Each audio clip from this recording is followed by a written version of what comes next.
The first hurdle was getting out of the city. Yuya waited in the back room of the bar with Aki, while Shinji and Crow left to gather supplies and make plans. It felt horribly chafing to be locked up in the back room, even though logically he knew he wasn't a prisoner, and Aki refused to let him pace. Whether he had healed himself or not, he was still her patient, and she was determined to make sure he was in good health. "You're suffering from pretty severe malnutrition," she said, looking irritated as she prodded his wrists gently. "Did they not even feed you?" "I got a meal every day," he said. "I started passing out a lot when they didn't feed me at all, and I produced less blood, so they—" Aki looked like she was going to throttle something, and her thoughts rang in through his head. Bastards, they'll kill them for doing this to a child. So Yuya decided to stop talking. He didn't want to upset her. She rustled through her bag briefly and pulled out a few pouches, transferring some of the contents into another pouch. "Crow and Shinji won't think about medicine, so here," she said, pressing the pouch into his hand. "Take a pinch of this with everything you eat. It should help make up for the lack of vitamins." Yuya nodded dutifully and tied the pouch to his belt. Besides fussing over him, Aki wasn't much of a talker, so the minutes turned to hours before Crow and Shinji finally returned. Crow dumped his bag onto the table with a groan. "Heavy," he complained. "You need to be prepared," Shinji said. He still looked angry, and Yuya avoided his gaze. "On foot, the journey to Kokoro is a week at the fastest." His eyes glanced over Yuya briefly, and Yuya looked down. Aki stood up. "And you won't be moving your fastest, not with Yuya," Aki said. "I don't care if he heals from anything, Crow. You make sure that he stays healthy." She shoved a little roll of paper at him with all the notes about the medicines that Yuya should be taking. "He's got the pouch on him, but there are drawings in there for the plants you'll find on the road that will help too," Aki said. "And you absolutely cannot overwork him." Okay, Crow said, holding his hands up in surrender. "Geez, you'd think you didn't trust me or something." Aki rolled her eyes as Crow finally took the roll of paper and shoved it into the pocket of his vest. Crow's eyes moved to Yuya then. "You ready?" he said. Yuya scrambled to his feet. "Yes," he said, feeling breathless. "We're finally leaving," Yugo sighed. Yuri huffed. He had been trying to convince the other three that they should ditch Crow as soon as he had helped them escape the walls of the city, but to no avail. Yuya knew as well as any of them that they were traveling blind here. Crow was the only one that was willing to go with them, that knew anything at all about where to go from here. Crow flashed Yuya a smile. "Here," he said, passing Yuya a pile of fabric. "This will attract less attention than your robes. Besides, yours are all torn up now." "Oh, clothes." Yuya nodded. He scurried off to the corner to change, leaving his rose and jewelry in a pile. The clothes Crow had gotten for him were a little scratchy, but they were baggier and easier to move in. A tunic that tied off at the waist, and a pair of leggings that fit into the worn boots that were half a size too big. He replaced the medicine pouch on his new belt and swung the cloak over his shoulders, tying it off. Then he gathered up his old robes and jewelry, feeling sort of light without all of it. He said as he walked back, causing the other three to glance up from whatever map they were looking at. Here." He dumped his old jewelry onto the table. This will probably cover everything you had to spend on the supplies. Just pry the red jewels out. Shouldn't be too hard with a knife. They're blood jewels, so only I'm supposed to have them, but, if you get rid of them, the jewelry should still sell for something." Crow just half smiled at him, putting a hand on his shoulder. "It's okay, Yuya," he said. "You don't have to pay us back." Yuya ducked his head. "Okay, but you should take them anyway. I don't know what to do with them." Crow hesitated, but then Aki nodded. "I'll take care of it," she said. "Don't worry." She swept the jewelry off into one of her pouches, then took the ruined robes from Yuya's arms. Yuya felt something like a cold breath slipping down his throat, and it was the most refreshing thing he had felt in ages. He wasn't in his robes or his jewelry, and he felt different, like he was a whole different person. "Okay, Yuya," Crow said, beckoning him towards the map. "This is what's going to happen, okay?" Yuya jumped. Crow was going to explain it? He had kind of just assumed he would just tag along and do as he was told, but Crow gestured him closer, and Yuya moved over tentatively. The map sprawled out on the table before him, and Yuya felt his breath catch in his throat. Oh, this was what the world looked like. It was so much bigger than he had ever imagined. He hadn't been outside the temple in 5 years, and he barely remembered what he had known then. "We're here," Crow said, pointing to a small dot in about the center of the map, labeled Eclipsing. "And we need to go here." He moved his finger up north, to a mass of ink that looked like trees, labeled with careful letters that read, Korkoro. "That's where the goddess's champion is?" Yuya said. "It's where our resistance allies are," Crow said, "and it's also where the Korkoro people live. There's rumors that they know where Rayglen is, which is supposed to be the last sanctuary of the goddess after Shizenrei fell." Yuya nodded. If the goddess's champion was anywhere, then that sounded like the place to be. She'd probably be in hiding until she had gotten strong enough to challenge Zarkania. Well, Yuya would make sure to make things easier for her by coming to her. Yuya traced his finger across the map. "It looks far," he said. Crow nodded. "It's going to be a long trek, so prepare yourself, okay? We'll have to move quickly and quietly. We don't want to attract any attention." "You know, we've seen this map now. We could totally ditch him as soon as he gets us out," Yuri said. "Shut up, Yuri," Yuto said. Yuya lifted his hands from the map and looked up at Crow. "So, how do we leave?" he said. Crow winced almost imperceptibly. "That's going to be the hard part." He lifted up another map from underneath the other one. This one was a map of Eclipsing. Yuya recognized the shape of the temple in the middle, taking up almost half the city. Crow pointed to a mess of lines a little to the left and above the temple. "We're here, in the slums," he said. "There are 4 main gates at each end of the city." Yuya nodded, noting each one. The city was made in a sort of oblong circle he could see now. He had never even known what the city looked like. "Currently, the city is under martial law, so no one is allowed to leave or enter except with special permissions," he said. "And we've tested most of the wall. There's not a crack in it, and the sewer system is grated and guarded, too, so we can't go underneath. Climbing the wall is impossible, too. Besides the fact that there's no handholds, there are guards all over the top." Yuya's heart sank. If he hadn't run into Crow, he would have been snatched back up in a matter of moments. He had no idea how he would have gotten out. "So, how do we leave?" he said again, his voice tight. Crow grinned then, and it seemed at odds with the situation. "Luckily," he said, pulling free a few slips of paper, "I have on me some special permissions." Yuya's eyes widened. "But how did you get those?" "They're fake," Shinji said. "We know people who can forge these." "Zarkania is still an empire, not just a religion," Aki said. "Profit is king, so high-ranking merchants are able to get in and out of the city fairly easily, even with martial law." "These permissions will make you and me look like a high-ranking merchant and his apprentice," Crow said. "We'll be waved right through." "They'll recognize me," Yuya said, his voice tight. And they'll see your runes." Crow shook his head. "We're going to disguise ourselves," he said. "Makeup can do some pretty incredible things." Yuya swallowed, his hands tightening. Was this going to work? Could he possibly get out of the city like this? It almost seemed too good to be true, too easy. He was scared. But we could escape, he thought.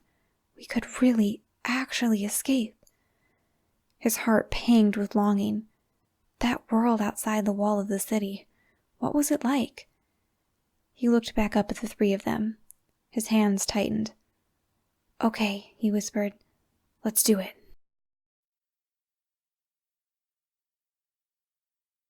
Yuya drew his cloak lower over his face. Shinji and Crow had covered his face with some kind of makeup to make him look like his face was twisted with some kind of acid scar.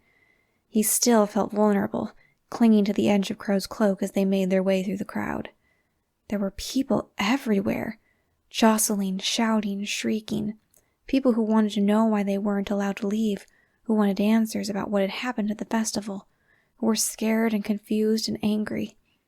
All around Yuya, thoughts clamored in his head, angry and scared and hateful thoughts, mostly towards the guards and the priests who were keeping them away from the gate, but some towards each other for jostling them and blocking their way, some towards themselves.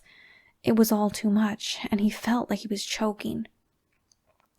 Crow's hand snaked back and rested behind Yuya's back, pulling him gently closer to him. "Breathe slowly," he whispered. "In through your nose, out through your mouth." Yuya tried to do as he was asked, focusing on his breath and on the feeling of Crow's hand against his back. Yugo chattered at the back of his head about absolutely nothing, and Yuya knew he was just trying to block out the sound of everyone's thoughts everywhere. He babbled lists of everything he saw, and the dirty birds that huddled on the roofs of buildings, the unhemmed edges of ripped clothing, the occasional flash of something more expensive as nobles pushed through the crowd on palanquins. It took what felt like hours, but they made it to the front of the crowd. Crow waved the fake permissions at the guard, and he just curled his lip and waved the two of them through the door to the closed-up gate. Crow opened the door, moving Yuya in ahead of him first. Yuya ducked his head behind his cloak. The room was barely more than a large box, a bottleneck of people crammed inside. Luckily, one group shoved out through the door on the other side, and there was more space again. The door flapped shut, but not before Yuya had gotten a glimpse of the light from the barely beginning day outside, and his breath caught. So close. It's so close. He could taste it at the back of his throat, the sense of freedom so incredibly close. They just had to make it through this way. People crowded around the desk at the back of the room, which was staffed by 3 irritable-looking priests. Robes flashed crimson as they bounced up and down from their seats, passing papers, waving at people, signaling to the guard at the far door, shouting down people who shouted back at them, asking the guard at the door, where Yuya and Crow had entered, to escort people out. Yuya pressed up against Crow, keeping his eyes down on the floor. The crimson robes were making his stomach twist. They were outer priests, wearing the thin brown stoles that indicated they were low-ranking, recent initiates to the fold, which explained why they were working customs at the far back gate. But even outer priests would recognize what he looked like, because in order to be initiated, they were presented to him in the throne room. Everyone in this room could recognize him and send him back to his prison, where he would be horribly punished for escaping. Crow's hand tightened on his shoulder. Yuya felt a little smothered, but he knew that Crow was trying to comfort him, so he pressed up closer to Crow and tried to act like he wasn't terrified. "Keep an eye on the priestess at the end of the desk. She's looking for an excuse to ruin someone's day," Yuri said. "How do you know that?" Yugo said. "Her expression is very telling. You should try looking at people for once." Yuya attempted to tune out both their bickering and the angry, frustrated thoughts of the people around him, but it was so hard. "I want to kill them." The thought was so crystal clear and smooth that it cut through all of the rest. The other 3 in his head quieted at the sound of it. It was so intense. It reverberated like a clear, focused bell. "I want to kill them." There was nothing enraged about the thought. It simply was. It was cold, clear, focused, and without hate. Yuya dared to look out from under his hood to see where it was coming from, but he wasn't sure how to locate it. Everyone here was shouting. No one looked like the kind of person that such a mechanical desire for destruction would belong to. Yuya and Crow were finally shoveled to the front of the line, where the harried-looking middle priest barely glanced at their permissions. "Mr. Peregrine and his apprentice dropped off their wares from Shizenrei and looking to pick up more for the next market," he said. Fine, just..." He reached for his stamp, but before he could slam it down on the permissions, the priestess on the end of the row grabbed his arm. "Hang on, Azuma," she said. "Remember, we have to check the site number." The priest rolled his eyes. "You're such a fucking hard-ass," he muttered. "Ignore her, she's new. Really hung up on all the rules." "Not a problem," Crow said, with a half-laugh. Even Yuya could tell it was fake, and he wondered if the priest would know. His heart was beating so fast he was sure everyone could hear it as clearly as he could hear their thoughts. The priestess glared at him briefly, and Yuya ducked his head under his hood. "Is there something wrong with your apprentice there, sir?" she said, looking at Crow. "Got hit with a rogue acid spill during the riots last year," Crow said. "He's a little self-conscious about it." Yuya could feel the priestess's eyes on him, boring down through his disguise. "What's your name?" she said. "Kensho," Yuya whispered. It was his fake name from the permissions that Crow had gotten from them. "What guild did you come through?" "Demons, Monka, let it alone," the priest said, rolling his eyes. "You see fucking terrorists in every hood." He yawned as he quickly moved the papers across the desk to compare them with a sheet nailed to the desk. His tongue poked half out of his mouth as he glanced down over his nose at it. His face changed ever so slightly. Crow didn't seem to notice. Yuya did. "Something's wrong," Yuri said. "Is there something wrong with the permissions?" Yuto said. "He definitely saw something," Yuya whispered to them, his chest tightening. There was no mistaking that change in expression. Yuya was good at seeing little twitches in people's faces that told him when he was about to get hit. He tightened his hand into Crow's shirt. Hey, Monka, can you check this on your sheet? The numbers look a little off," the priest said. Monka grabbed the offered paper from him, glaring at the corner. Her eyes flashed up to Crow, and then Yuya felt Crow's hand tighten on Yuya's shoulder. "Are these old?" she said, flapping them at Crow's face. "No, I just had them written out yesterday," Crow said. "Then why are they labeled as issued by a customs office that doesn't exist anymore?" Yuya felt his entire body seize up. Crow fumbled, too slow. The priestess's eyes dragged across towards the other soldier on the other side of the room, her mouth opening. "They were caught already. It was over. They were—" And then someone next to Yuya slumped over the table, their head hitting hard with a thwump. The priestess's eyes dropped down to the man sprawled over her desk, eyes wide and mouth parting with an O of surprise. A young man behind him swore, shooting forward to put his hands on the man's shoulders. "Oops, he didn't take his medicine today," he said. "Oops, Mooney, get over here, he didn't take his medicine." A taller young man darted forward, his face completely covered in his hood with a scarf over his mouth. He leaned down silently beside the man sprawled over the table, fingers quickly darting underneath the hood to check the fallen man's pulse. The priestess actually dropped her papers with the shock of it all. "What the hell?" she said. "If this is some kind of—" "I really do want to kill them." Yuya's breath lodged in his throat. That thought, that clear, focused thought was coming from the man sprawled on the table. He sensed the motion before it came, and he dug his shoulder into Crow to push him back. It happened so quickly that Yuya barely saw it. As the other two priests stood up to see what was going on, crowding around the supposedly fainted man, the crowd behind them swelled with shock as they all tried to crowd around and see what was happening, and then— bang, bang, bang! In one fluid, deadly motion, the man on the table shot up, and a weapon flashed out from under his cloak. Yuya had never seen anything like it, and in almost seconds all three priests were screaming with pain as they all staggered back, clutching at parts of their shoulders or sides. Just as quickly, the tall man with the scarf over his face flung a dagger at the guard on the far end of the room. The young man who had first talked about the medicine dragged his loot off of his back and bashed it into the face of the other guard who had walked forward to see what was going on. The first man shoved the weapon back underneath his cloak, then whirled on Yuya and Crow. Yuya got just the barest glimpse of his face, pale, aristocratic, with a hint of spectacles catching the light. He reached for Crow and Yuya almost screamed, Crow grabbing hold of him and pulling him protectively close. The crowd was screaming, vibrating, no one knew what to do. I really wish I had killed them.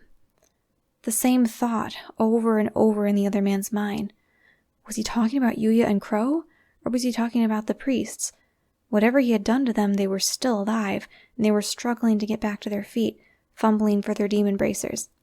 "Reiji, time to go," the young man with the lute said. "They are calling reinforcements." The man, Reiji was he called, reached toward Crow and Yuya again. "Crow Hogan, we are not your enemies," he said, his voice low and hissing. "It is time to go. You can trust us or not after we leave." Crow didn't ask questions. He grabbed Yuya by the shoulders and whipped both of them towards the doors. The man with the scarf around his face was waiting by the door, hanging open. The hinges were smoking, and Yuya didn't want to know why. He just nodded as Crow and Yuya burst through the doors. It took everything that Yuya had just to focus on running. He felt the air blast him in the face, saw the sunlight streaming down over his hands, saw the sky spreading out in front of him down the long stone road that led off through the wilds of meadows off into the horizon. "Free!" he gasped. "I'm free!" But judging by the screaming and shouting and the clatter of destructive thoughts behind him, not for long. Yuya flapped at the end of Crow's grip. He could barely breathe. He hadn't run this much in ever. Already his legs felt leaden, and he kept stumbling over every loose rock and tangle of grass as Crow pulled them off the road and towards the meadows. A shadow darted past him, and Yuya yelped. If Yuya had had air in his lungs, he would have screamed at how quickly and easily the man with the blue scarf over his face had managed to catch up with them. He ran so quickly that he didn't even seem quite human. The man beckoned at them, directing them off toward the right. Crow didn't question that either. He just swerved off to follow him. They crested the top of the hill, Yuya's lungs screaming for breath. He lost his balance then, and his legs went out from under him. Crow swore, dragged to a stop by Yuya's sudden fall. Without a word, the man with the blue scarf darted back to them and scooped Yuya up under his arms. He bolted down the hill with Crow in his wake. Yuya could only cling to him. He could see over the young man's shoulder, though, and he could see that young man with the lute and the one with the glasses were right behind them. The young man carrying Yuya finally stopped and dropped Yuya quickly into the back of a wagon. They had a wagon. He could only sit there, shaking, not sure what was happening, his vision blurred from exertion and gasping for breath. The man with the scarf grabbed Crow's hand and helped him into the back of the wagon beside Yuya, then ran around to the front. The young man with the lute tumbled into the wagon first, on the other side of Yuya. Crow dragged Yuya up to a sitting position against him as the man with the glasses leaped up and just barely managed to get into the wagon, his cloak and the bright red scarf underneath flaring out like wings behind him. "Tsukikage, go," he said, his voice tight and clipped. "Sawatari, cover our tracks, now." "Yes, sir," the young man with the lute said, saluting exaggeratedly. The wagon took off and began to clatter around, making Yuya's head spin. All he could focus on was Crow holding on to him. He saw, vaguely, the one called Sawatari clambering out of the wagon and up on top of the canvas, disappearing to the top of the wagon. What was he doing up there? What did the one called Reiji mean, cover our tracks? Somewhere in between his heart thrumming and the wagon clattering over every rock and hill, he thought he heard the faint strumming of an instrument. "Who are you?" Crow said, finally, his voice loud in Yuya's ears. "Where are you taking us?" The other man simply fell back with a sigh, his back leaning against the other side of the cart. He pulled his hood back from his face, finally.